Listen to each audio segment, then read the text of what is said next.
Hello everyone, welcome to the weekly update for the 30th of January, and I just want to start out by thanking everyone who attended the BVI virtual event on Saturday. We managed to turn what was supposed to be a little get-together in Indianapolis with some control into pretty much a fully fledged Indianapolis event. BVI, I think, caused a bit of a pile-on. I do hope all the controllers in Indianapolis enjoyed the traffic and the event.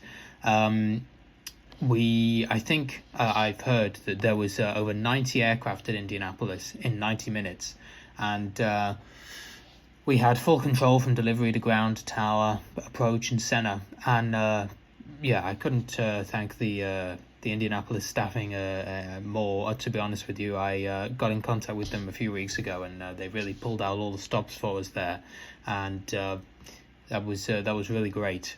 We all even got put on our own dedicated runway, which made a lot of sense to get us to reposition and then use the other runway for everyone else. So that was really great.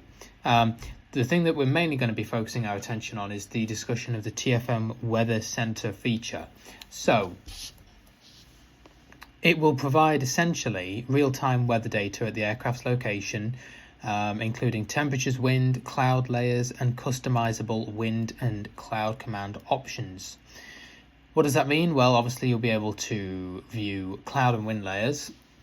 You'll be able to adjust what information you see.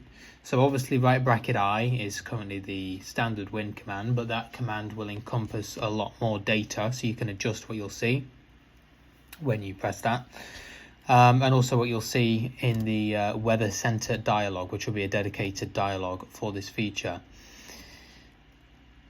The Weather Center itself then will essentially be split into the different sections, with elements such as the direction, the speed, of course, gusts, turbulence, visibility, and wind shear displayed for each layer.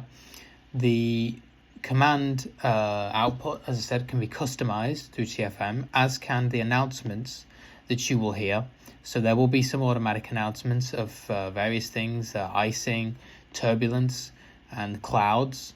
You can see then data such as how far until you exit this cloud layer, and it's a very customizable feature, which I think we all like. It has an automatic refresh rate that can be set. Let's have a look. Future updates I should cover will probably include weather data for specific airports or GPS coordinates. So if you want to look that up, you will be able to in the future, whether that be getting the GPS coordinates for a waypoint from the FMC or typing in an ICAO code.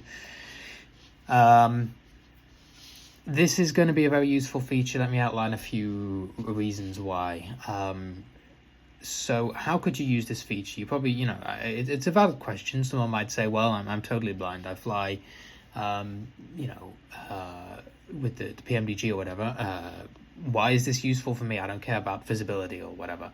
Well, ultimately, things like cloud layers have the possibility to cause icing on your airplane, so it will help you figure out whether you need anti-ice on, depending on precipitation in the clouds, and it will tell you what precipitation and rate of that precipitation is, and it'll also tell you whether there's turbulence ahead, so you'll know what to expect.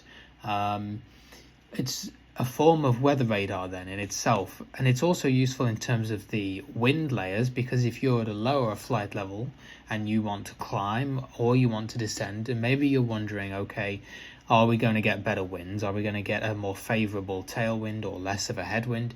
You can check that out and see what's going to happen.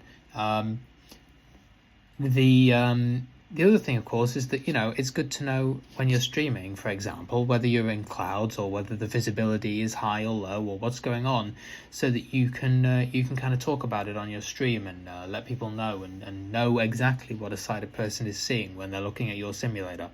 So it's going to be a very useful feature, I think, and it's only available, as far as we know, in P3D right now. Any program that injects weather into the simulator, whether that be active sky or real world weather. I know I said on the last week's video it was going to be active sky only, but since then we've been given new information. So it will be any program that essentially injects weather. That could also be Rex. There's so many possible programs. I'm sure there's more that I've missed. It will not work with default MSFS. Currently, if you try and do the commands within MSFS to view the different layers and things, it may cause TFM to crash. That is using MSFS default weather. I don't know of anyone who's tried Rex weather engine within MSFS, but that may not work either. The thing you've got to note about MSFS is that the weather API is relatively limited right now in terms of the way that third-party add-ons can interact with it. PMDG does not have a weather radar. So I'm not saying the weather in MSFS is bad, although I do think some improvements could be made, but it is actually very good considering it comes with the simulator. That's not what I'm saying. I'm saying that the third-party interaction that add-ons in P3D have are not there. So yeah, you may well have issues. It's a known problem, and there's not really much TFM itself can do about it. So, but do comment down below if you have used maybe Rex engine in MSFS and tried this with TFM once the preview has been released. It hasn't yet been released. Andy and the dev team over at TFM is still doing some cleanups on it, so that's still running. The only other thing of note really is that First Officer's update was released. The main standout feature in that was the GSX support. I've talked about it several times, so you all know what it included. The ability for it to automatically call services like boarding, and the ability that if you don't use its inbuilt pushback, it will call GSX pushback. A lot of members of the community have decided not to purchase GSX at the moment simply because it's something else to pay for, and they're saying that PMDG's 737 in MSFS has a good pushback system as it is. I have to say I agree with them. It is a very good pushback system. I've had no real issues with it, so you certainly don't need GSX. But again, if you are trying GSX, you want to let me know how you're finding it with First Officer, you can comment down below, and he has done a extensive video on his channel, First Officer that is, covering exactly how this works. So if you want to get a preview of it, that's the place to go for that, as is the TFM blog post if you want to see the exact ways in which the Weather Center are going to work. I just gave you a summary there of some of the things you can expect, but I'm not going to summarize everything and all the keyboard commands yet. And obviously bear in mind certain things have the potential to change before release. Other than that, I think that is pretty much going to be it. And yeah, I hope you all are looking forward to the Weather Center release.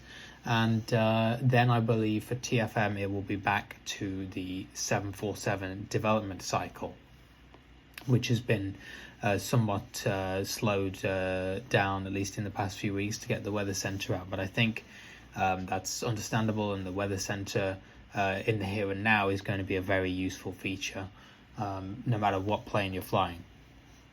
So have a great week, and I will see you in the next video.